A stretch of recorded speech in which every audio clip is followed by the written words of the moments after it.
Alors bonjour à tous, alors aujourd'hui on revient pour le test d'une tablette de la marque AldoCube. Donc en fait c'est une tablette 10 pouces avec la 4G, le Wi-Fi, le GPS, 64 Go de stockage et tout ça pour 100 €. Donc je me suis dit il faut que je vous teste ça et donc on commence tout de suite par le déballage. Allez, comme d'habitude on va faire un petit tour de la boîte, donc ici c'est bien noté AldoCube, ici des petits motifs géométriques. Sur le côté, une petite étiquette donc avec le modèle iPlay 20, ici donc le stockage de 64 Go et on est sur une couleur noire, voilà. Et c'est tout. Derrière, rien d'autre, voilà, pas d'infos en plus. Alors, on ouvre, on tombe directement sur la tablette, on va la mettre de côté, on va la regarder après, on va regarder ce qu'on a au niveau des accessoires. Alors ici, oh, bonne surprise, vous voyez, on a un chargeur secteur en prise européenne et donc on est sur du 5 volts 2,1 ampères. Ici on a un petit câble USB avec une bonne section, vous voyez là les 2 ampères ils vont passer sans problème. C'est vrai que des fois quand on nous file des trucs avec, on a des qualités un peu basiques, mais là vous voyez on a une bonne section et on est bien sur du USB type C. Voilà, on a un petit mode d'emploi. Alors, est-ce qu'on a du français? Ouais, guide rapide. Ok. Caractéristiques, voilà. Donc, toutes les infos. Bon, de toute façon, on va regarder ça un peu plus en détail dans le test. Et donc, de ce côté-là, rien d'autre. Donc, maintenant, hop, on met ça de côté. On va regarder la tablette. Alors, voilà à quoi elle ressemble. Alors, attendez, on va enlever le film.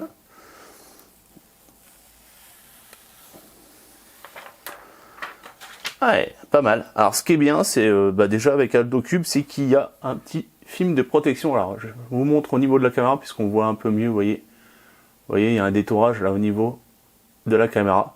Donc en fait, ils installent déjà un film de protection, c'est déjà bonne nouvelle. Mais ça, j'avais déjà l'habitude, parce que sur la première tablette AldoCube que j'avais testé, ils avaient aussi mis un film. Donc voilà, ils n'ont pas changé à ce niveau-là. Donc vous voyez, franchement, elle est belle. Alors, ici, on va avoir le bouton power et les boutons pour le volume. Voilà. En dessous, donc, 2 haut-parleurs. Donc, on va sortir du stéréo et donc le port de recharge en USB type C. De l'autre côté, on va avoir le tiroir SIM qu'on va tout de suite ouvrir. Hop, je prends mon petit outil. Ah, par contre, je crois que, oui, j'ai pas fait gaffe, mais je crois qu'ils nous ont pas donné justement de petit outil là pour ouvrir ça. On sort ça ici, donc, vous voyez. Alors c'est soit vous mettez 2 nano SIM, soit une nano SIM et la micro SD, donc jusqu'à 512 Go. Sur le dessus, toujours bienvenu, un petit port jack 3.5. Sur l'arrière, donc on a le capteur de 5 millions. Et puis donc là, bien sûr, vous l'avez vu au tout début, le capteur de 2 millions. Donc maintenant, on va mesurer ça. Donc en hauteur, on est sur du 24,5. En largeur, on est sur du 15 cm et en épaisseur, 8,4 mm. Et donc au niveau du poids, on est sur du 454 grammes. Donc c'est vraiment sympa. Ce niveau-là, au niveau du poids, elle n'est pas lourde. Pourtant, on a quand même une batterie de 6000 mAh. Et donc au niveau des matériaux utilisés, ici, on a du métal avec une partie en plastique sur le haut. C'est là où au final, on va retrouver toutes les antennes. Et sur le côté, alors je ne saurais pas vous dire si c'est du métal ou du plastique. Ouais, je pense plus à du plastique. Bon, vu que ce modèle est assez répandu, vous trouverez facilement des coques en silicone ou avec un rabat pour protéger votre tablette. Bon, écoutez, on a fait le tour, on passe au test. Donc voilà, ça fait plusieurs jours que je la teste, donc je vais vous donner mon ressenti. Donc au niveau navigation, vous voyez, c'est super fluide, pas de problème à ce niveau-là. On navigue correctement, le tactile répond au quart de tour. Donc on va aller faire un tour maintenant dans les caractéristiques un peu de la bête. Donc au niveau des infos du système, on est bien sur le modèle iPlay 20, on a 4 Go de RAM installé, qu'on a bien un stockage de 53 Go et qu'il y en a 42 Go de libre, sachant que j'ai installé des jeux. Ici qu'on est bien sur une version du Bluetooth 5.0. Au niveau du CPU, on est bien sur un Cortex A55 cadencé à 1,6 GHz qu'on a 8 cœurs. Au niveau de l'affichage, on est bien sur une résolution de 1200 par 1920. On est sur de l'IPS, donc on a 10,1 pouces au niveau de la taille et on a 224 de DPI. Au niveau du réseau, donc ça indique qu'on a une compatibilité 4G. De toute façon, je mettrai la carte SIM après pour faire un petit speed test. Et au niveau du Wi-Fi, donc on est bien en fréquence 2,4 GHz et qu'on a le 5 GHz qui est aussi supporté. Voilà. Au niveau de la batterie, on a bien une taille de 6000 mAh. Et au niveau d'Android, on est bien sur la version 10. On a fait le tour des caractéristiques. Maintenant, on va tester son affichage, son écran. Donc, on va mettre une vidéo YouTube. Et donc, c'est toujours ma vidéo sur laquelle je teste tous mes écrans, que ce soit téléphone ou tablette. Et vous voyez, franchement, on a très bon rendu.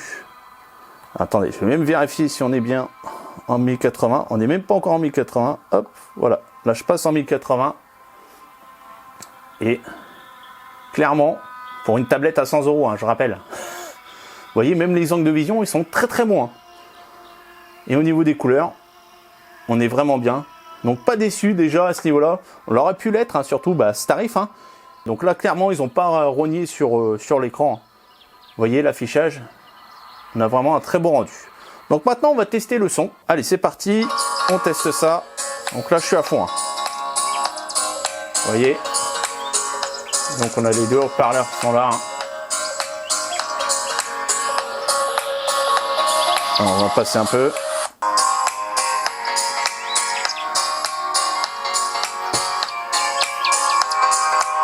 On va tester un autre son.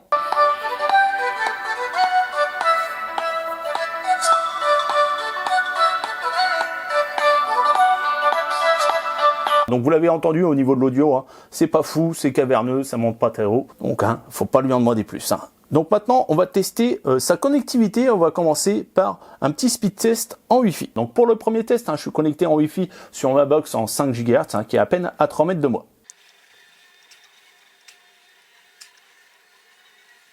Donc au niveau du résultat, on est à 13 millisecondes en ping, on a 209 mégas en download et 71 en upload. Donc de très bons résultats, on va dire c'est ce que je retrouve sur ma co avec mon téléphone ou autre.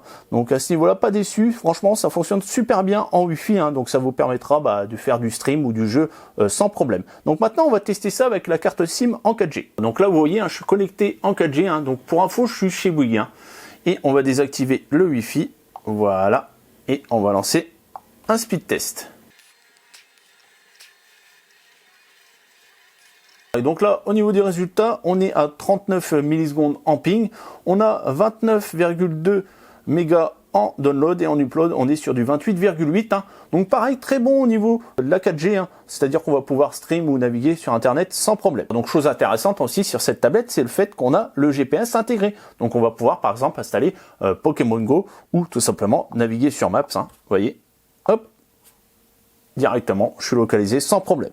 Donc au niveau des caractéristiques, je voulais vous montrer aussi le DRM Widevine, puisqu'en fait, selon son niveau, vous pourrez afficher tout simplement de l'HD sur MyCanal, Netflix ou Disney+. Et là, malheureusement, on est sur du L3. Bon, après, comme on est au niveau du tarif, on est aux alentours des 100 €, donc ils sont pas cassés la tête, on a mis du L3, donc ça fonctionne quand même. Vous pouvez très bien regarder des contenus Disney+, ou autres, mais vous n'aurez pas forcément de la Full HD, vous aurez que de la HD au niveau du visionnage. Mais sinon, vous voyez, ça fonctionne sans problème pour visionner ou autre. Voilà.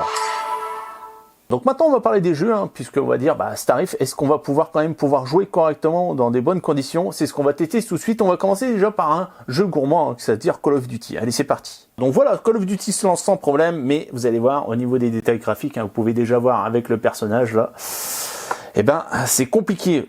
Clairement, le processeur n'est pas fait pour vraiment travailler en 3D sur des gros jeux. De toute façon, vous pouvez le voir dans les réglages, vous allez dans audio et graphisme, et vous avez le choix entre faible et faible. Donc c'est tout, c'est jouable, mais c'est pas vraiment fait pour jouer en 3D. Enfin, du moins, cette tablette n'est pas dédiée aux jeux 3D. Je vais lancer une petite partie quand même pour vous montrer. Alors, nous voilà en jeu. Donc, vous pouvez voir au niveau des détails, c'est pas fou. Bon, après, oui, ça reste jouable. Même là, c'est bizarre, il manque des sons, on n'entend pas marcher. Pareil, je crois que c'est au niveau des tirs, là. Alors, hop, on va voir. On va essayer de voir lui, là. Oh, j'ai pris une arme à distance. Ah si, on a entendu tirer, là.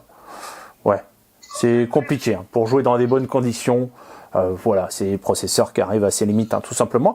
Mais vous allez voir, là, je vais tester un jeu 2D et ça tourne au final très bien. Donc là, je suis sur Skyforce, un jeu de shoot vertical. Vous voyez, là c'est fluide. Hein. Et ça reste assez beau en plus. Hein.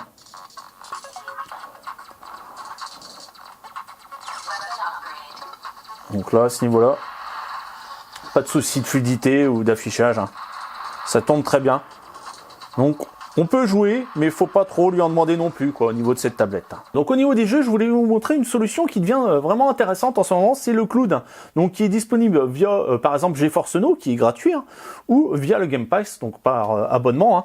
Et donc là, on va faire un test avec le Game Pass. Hein. Donc, en fait, j'ai tout simplement appairé en Bluetooth directement la manette, vous voyez, avec directement la tablette. Hein. Et on lance le Game Pass, on va se lancer un petit jeu. Donc là, je pense que je vais mettre de Forza, tiens. Et donc voilà ce que ça donne une fois une game. Donc vraiment intéressant à ce niveau-là, on va pouvoir jouer sa bibliothèque de jeux sans souci, au fond de son lit.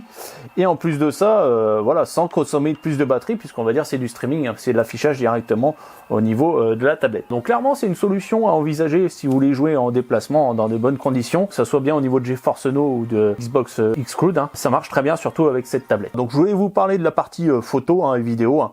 Bon, clairement, c'est anecdotique. Hein. Ça servira surtout si vous faites des appels en vidéo, hein, en visio. Hein. Ça, clairement, ça servira à ça, hein, surtout avec la caméra en façade. Hein. Je la tourne, voilà. Coucou, vous me voyez. Vous voyez l'envers du décor. Donc voilà, ça fonctionne. Après, faut pas trop en demander non plus. Hein. Et donc en dernier, on va parler de l'autonomie et de la recharge. Donc au niveau autonomie, on a une dizaine d'heures pour ce qui est de la navigation ou du stream. Après, si vous jouez, forcément, ça descendra à quelques heures. Et au niveau de la recharge, on est en fait sur de la simple recharge. Hein. On est sur du 5 volts, 1,86, donc 2 ampères. Donc comme c'est annoncé au niveau du chargeur, on n'a pas de recharge rapide. Bon écoutez, je pense qu'on a fait le tour de la bête, hein. On passe à la conclusion. Donc voilà, c'est le temps de la conclusion. On va commencer par ses défauts. Le premier, c'est le fait qu'on est sur du DRM L3 et non L1, donc ce qui fait qu'on ne pourra pas profiter des contenus HD, que ce soit sur MyCanal, Netflix ou autre. Hein. Ça, c'est vraiment décevant à ce niveau-là, surtout qu'on a l'écran pour, hein, au final, au niveau de la définition. Deuxième défaut de cette tablette, hein, c'est le son hein, qui est vraiment pas terrible, vous avez pu le voir pendant le test, et en plus, vous voyez, la position de ces haut-parleurs est gênant dans le sens où si vous tenez horizontalement la tablette, vous allez boucher forcément un haut-parleur. Et donc au niveau de ses avantages, hein, déjà c'est son écran. Clairement on a quelque chose de très beau, que ce soit en jeu, en vidéo ou pour tout simplement naviguer sur internet. On a vraiment une belle définition, des belles couleurs. Alors deuxième avantage de cette tablette, c'est sa connectivité, puisqu'on va pouvoir la connecter en 4G, donc l'emmener partout, et aussi son GPS intégré. Et donc le dernier avantage de cette tablette, bien sûr, c'est son prix. Hein. On a de la 4G, on a du Wi-Fi 5 GHz, on a une batterie de 6000 mAh, une taille de 10 pouces avec un bel écran. Que demander de plus? Alors, si vous voulez acheter, bien sûr, n'hésitez pas à cliquer dans le lien qui est dans la description. Et si vous avez aimé, likez, partagez, abonnez-vous. Ciao, bye bye, à la prochaine.